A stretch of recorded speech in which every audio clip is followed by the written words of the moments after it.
어느 날 예수님께서 사마리아와 갈릴리 사이로 지나가실 때 10명의 나병 환자가 멀리 서서 예수 선생님이여 우리를 불쌍히 여겨주세요 간청하며 우리 예수님께서 너희 몸을 제사장들에게 가서 보이라 말씀하시며 그리고 순종하여 가는 도중에 나병 환자들이 고침을 받게 됐어요. 놀라운 일이 일어났습니다. 10명이 모두 다 은혜로 고침을 받긴 했는데 그 이후에 은혜 받은 사람들의 태도는 서로 달랐어요. 9명은 어디론가 가버렸고 한 사람만 예수님 앞에 달려와서 엎드려 절하며 크게 하나님께 영광을 돌리고 주님께 감사를 드렸어요.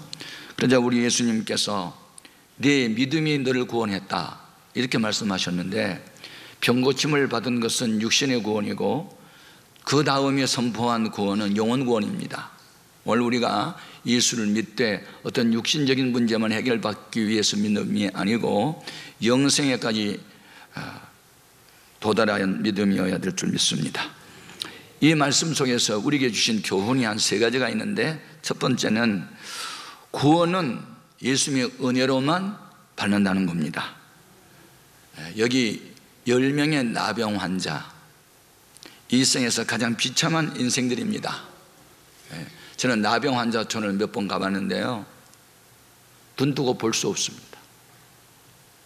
손가락들이 다 정상이 아니에요. 이렇게 오그라졌거나 썩어서 떨어져 나가고 손목만 남아있고 발가락도 다 썩어가지고 떨어져 나가고 발목만 이렇게 있기도 하고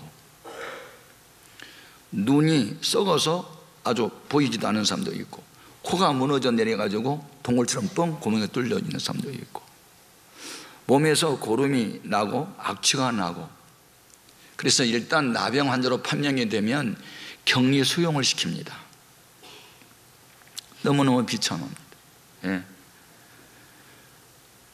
그리고 구약 성경에는 나병 환자들은 이쪽에서 저쪽으로 이동을 할 때는 조용히 숨어서 움직이지 못하도록 법으로 정해놨습니다. 큰 소리로 부정하다 부정하다 가까이 오지 마라 이러면서 길을 가야 합니다. 예, 살았으나 죽은 생명입니다. 그때 당시의 상황 레위기서 13장 45절 이하를 보겠습니다. 나병 환자는 옷을 찢고 머리를 풀며 윗입술을 가리고 외치기를 부정하다 부정하다 할 것이요 병 있는 날 동안은 늘 부정할 것이라 그가 부정한 즉 혼자 살되 진영 밖에서 살지니라. 여러분들께서 베너라는 영화를 보면 베너의 어머니와 누이가 나병 환자가 되자 동네에서 쫓겨나 저 동굴 바깥에 있잖아요. 동네 바깥에 어느 굴 속에서 너무 비참한. 예.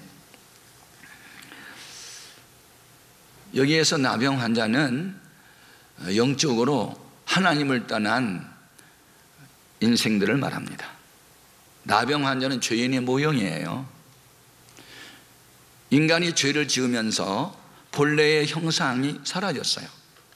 진, 선, 미 대신 거짓과 탐욕과 추함으로 바뀌었어요. 그래서 이렇게 죄인들이 모여 사는 세상은 가짜가 진짜에 뺨을 치면서 너 틀렸다고 하는 세상이 되어버렸어요. 이런 인생들을 구원하신 분은 예수님밖에 없어요. 세상에서 버림받고 소망이 없는 사람을 위해서 주님은 오셨고 의로운 사람을 위해서 오신 게 아니고 죄인을 구원하러 오셨고 구원하는 방법은 십자가에서 죄값을 대신 치르는 피 흘려 죽으심이었어요. 이것을 복음이라 그러죠. 네. 그러면 어떤 사람을 주님은 구원하셨을까?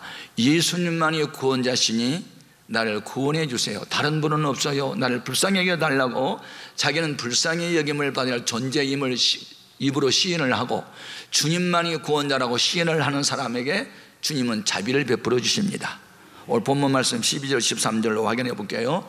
한 마을에 들어가시니 나병 환자 10명이 예수를 만나 멀리 서서 소리를 높여 이르되 예수 선생님이여 우리를 불쌍히 여기소서 하거늘. 네. 여기에서 예수님을 선생님이라고 부릅니다.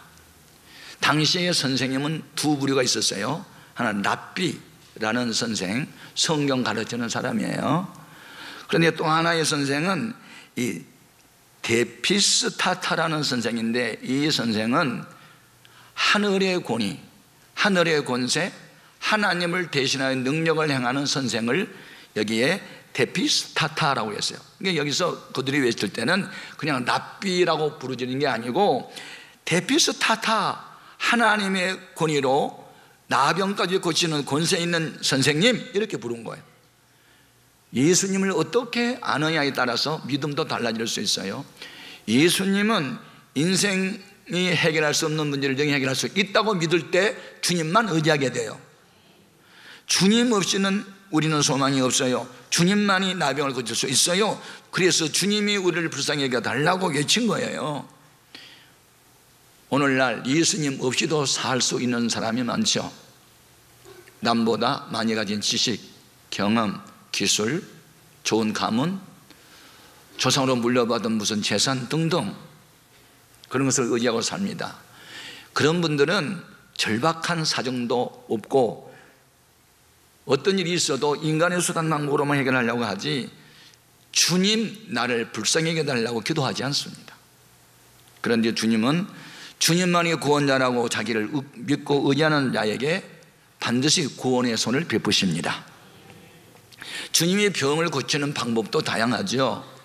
어떤 시각장애인을 고칠 때는 진흙에다가 침을 뱉어 이겨가지고 눈에 발라 실로와 못에 가서 써라, 순종을 통해서 고침받게 하는 방법도 있었고, 어떤 사람은 손을 만져서 고쳐주는 경우도 있고, 머리에다가 손을 얹고 안수를 해서 고쳐주는 방법도 있었습니다. 중요한 것은 방법이 아니고 주님의 말씀을 믿는 믿음입니다. 이 10명의 나병 환자가 병고침을 받은 것은 안수가 아니었어요. 그냥 다만 주님이 하신 말씀, 그분은 하나님의 권위를 가지고 하신 말씀이기 때문에 순종을 하자, 제사장에게 가서 몸을 보이자, 그러면 어떤 일이 일어나겠지 하고 믿음을 갖고 길을 가는 도중에 순종하는 가운데 병이 고쳐졌단 말입니다. 놀라운 일이죠. 자, 14절 말씀 같이 읽어요. 보시고 이르시되 가서 제사장들에게 너희 몸을 보이라 하셨더니 그들이 가다가 깨끗함을 받은지라. 그러면 제사장이 누구이기에 가서 보이라고 했을까요? 당시의 제사장들에게는 하나님이 세 가지 권한을 주었어요. 제사권, 요즘으로는 예배권입니다. 예배를 주관하는 일. 두 번째는 백성을 축복하는 축복권, 그리고 백성들 가운데 소송이 있을 때 재판권, 판결권, 피부 질환이 있는데 이 병이 나병인지 아닌지 하는 것을 판별하는 것도 제사장이 공증을 해줘야만 됐어요. 그러니까 내 말씀 한마디로 너희 병이 고침받은 증거를 제사장에게 보이라, 제사장한테 보이는 순간에 너희 병이 나을 거다 하는 것이 암시되어 있었어요. 순종을 할 때 이미 그런 병고침을 받게 됩니다. 또 누구든지 주의 이름을 부르는 사람은 구원을 받는다 했으니 이 10명이 예수의 이름을 부름으로 구원을 받아요. 그 구원은 육신의 구원이었어요. 중요한 것은 두 번째 교훈인데, 은혜로 구원을 받은 자는 하나님께 감사로 영광을 돌려라 하는 교훈이 있어요. 자, 여기 10사람이 다 응답을 받고 10사람이 다 고침을 받았는데 은혜를 받고 난 이후에 태도는 똑같지 않았어요. 9명은 각기 제 길로 가버렸고 그중 한 사람만 예수님께 달려와 큰 소리로 하나님께 영광을 돌리고 주님 앞에 엎드려 절을 하고 감사합니다 하고 살해했습니다. 자, 15, 16절 같이 읽어봅니다. 그 중에 한 사람이 자기가 낳은 것을 보고 큰 소리로 하나님께 영광을 돌리며 돌아와 예수의 발 아래에 엎드려 감사하니 그는 사마리아 사람이라. 예. 여기에서 여러분 사마리아 사람이라는 말에 유념하십시오. 당시는 남쪽에 살고 있는 유태인들이 북쪽에 있는 사마리아 사람들을 같은 민족으로 여기지 않았어요. 이유가 있어요. 주전 722년에 북쪽 이스라엘 나라가 아수르에 망해요. 그래서 아시리아 사람들이 사마리아에 와서 주둔하면서 사마리아 여인들과 결혼하게 돼요. 거기서 태어난 자녀들이 호녀라가 태어나기 시작해요. 그러면서 너희는 잡종이다, 이렇게 그들을 정죄를 하고, 성경에 예수 믿는 사람은 불신자하고 결혼하면 안 되는데 어떻게 너희는 이방인들하고 결혼하느냐, 이래가지고 그때부터 괜히 북쪽에 있는 사람들을, 북한이 아니고 북쪽에 있는 사람들을 미워한 거예요. 조선시대로 말하자면 남쪽 사람들은 양반이고 북쪽 사람들은 쌍놈이다, 그런 의식이 있었어요. 그런데 기대했던 유태인들은 하나님께 영광을 돌리지도 않고, 기대 밖에 있던 사마리아 사람이 주님을 기쁘시게 한 거예요. 네. 제가 교회를 해보면, 교회 사역을 하다 보면 기대했던 분들이 실망 주는 경우도 가끔 있고요, 기대 밖의 사람들이 하나님을 기쁘시하는 경우가 있어요. 이게 하나님이 하시는 일을 사람의 생각과 다르구나, 그런 걸 많이 느껴요. 네.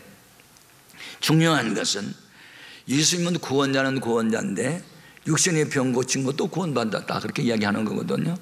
그 다음에 중요한 것은 예수를 믿는 궁극적인 목적은 육신의 문제만 해결하는 것이 아니고 영생 구원을 말합니다. 천국 가는 거예요. 인간이 수명이 70년, 80년이에요. 요새 과학적으로 건강관리들을 잘해서 수명이 좀 늘어나 100세 시대가 됐다고 합니다. 그런데 100세 되면 다 죽어요.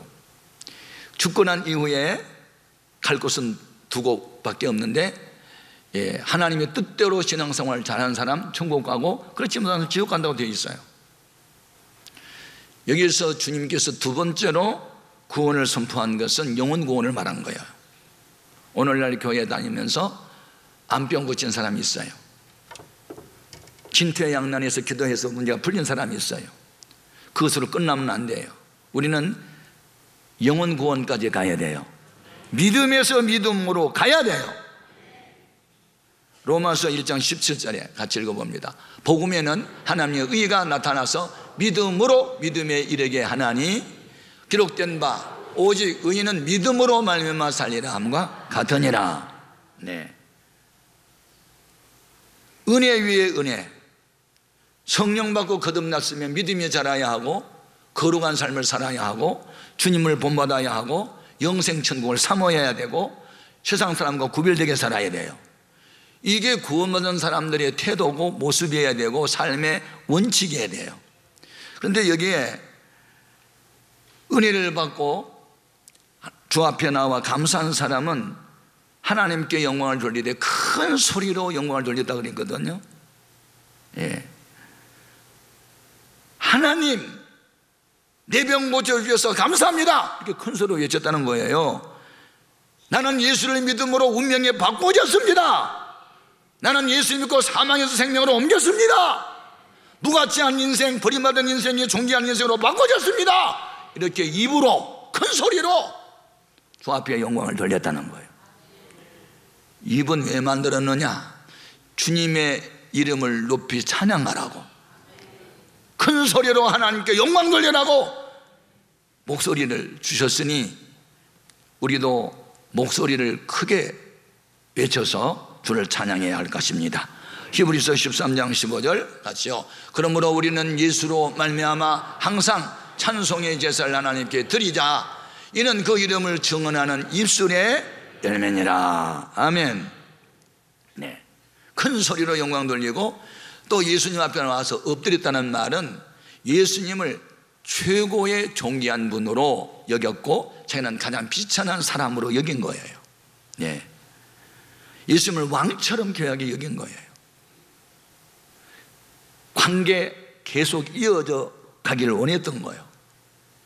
인간을 여러 가지로 우리가 정의할 수 있는데 그 중에 가장 좋은 게 관계적 존재로 이해하면 돼요. 사람은 서로의 관계가 좋으면 일이 다 풀리고 관계가 맺히면 될 일이 안 돼요. 더욱이 주님과의 관계가 계속 아름답게 이어가는 것은 최고의 복이에요. 이렇게 은혜를 받았으면 은혜를 베푼 자에게 감사할 줄 알고 영광을 돌릴 줄 아는 이런 사마리아 사람에게 주님이 선포한 게 있어요. 19절입니다. 같이 읽어볼까요?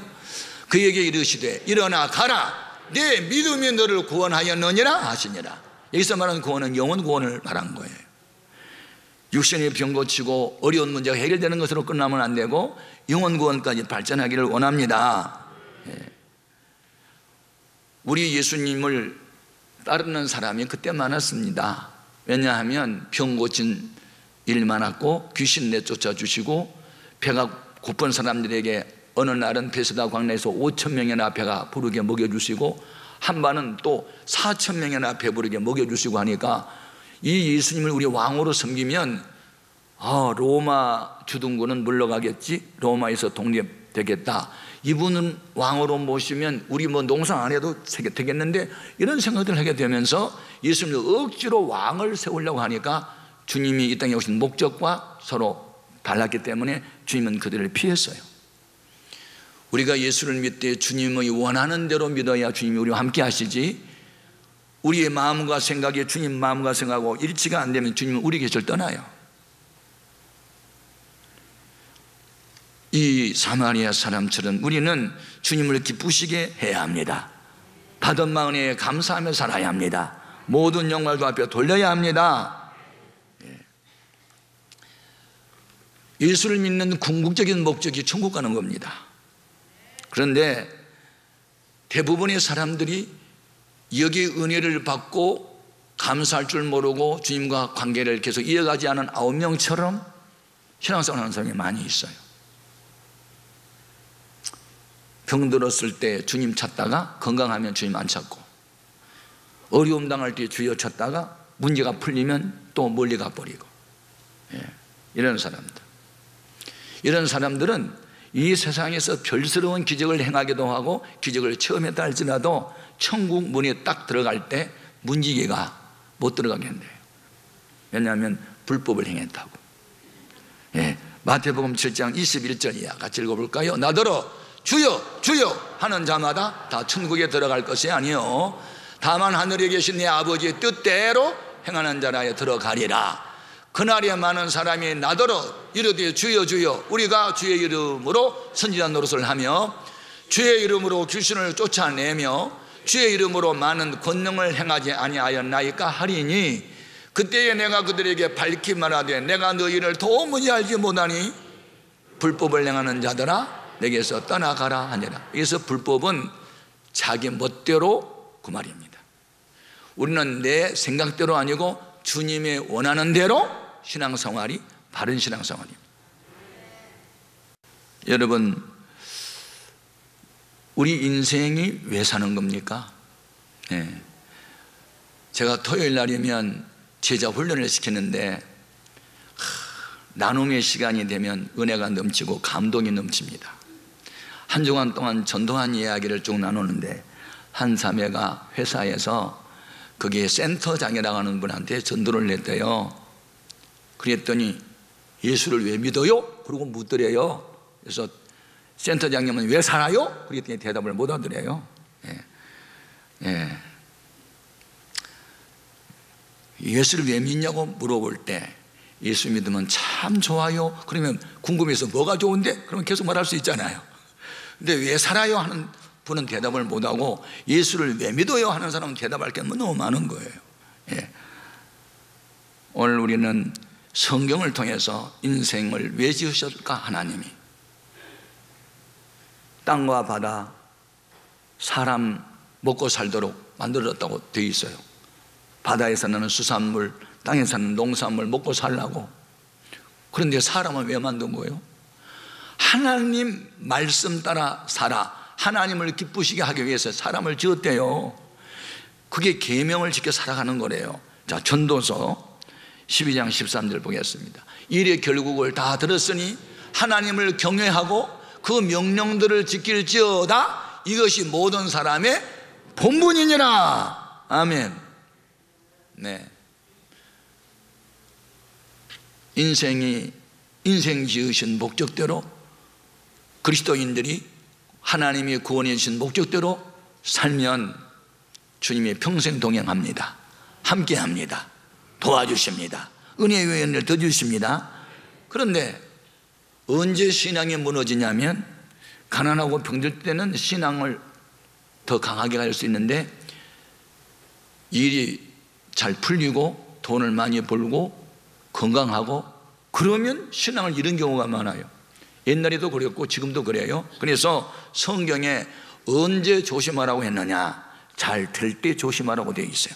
신명기 8장 11절 이와 같이 읽어봅니다.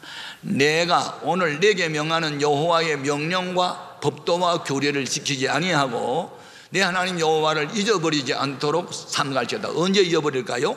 네가 먹어서 배가 부르고 아름다운 집을 짓고 거주하게 되며 또 내 소와 양이 번성하며 내 은금이 증식되며 내 소유가 풍부하게 될 때에 내 마음이 교만하여 내 하나님 여호와를 잊어버릴까 염려하노라.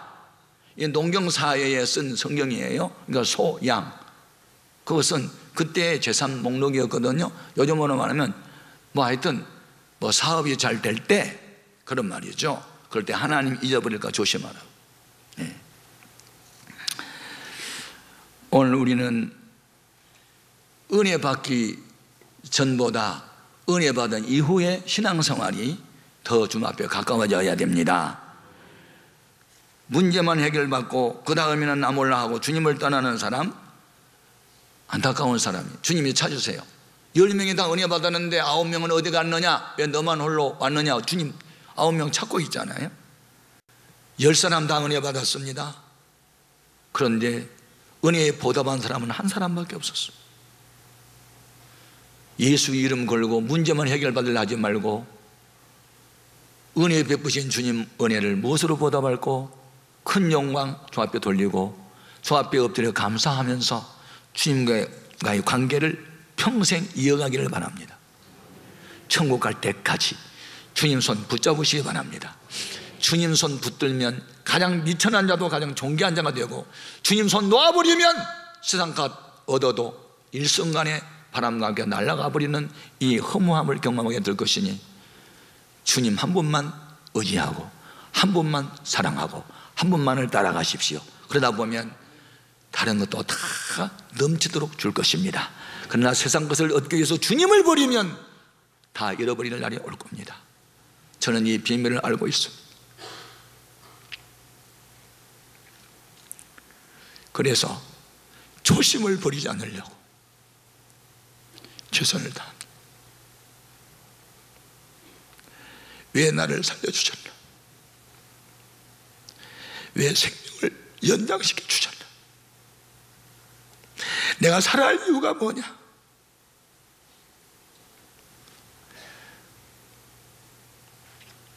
내가 이 세상에 존재함으로 인하여 나를 통해서 구원받아야 할 사람이 구원받고 치료받아야 할 사람이 치료를 받을 수 있다면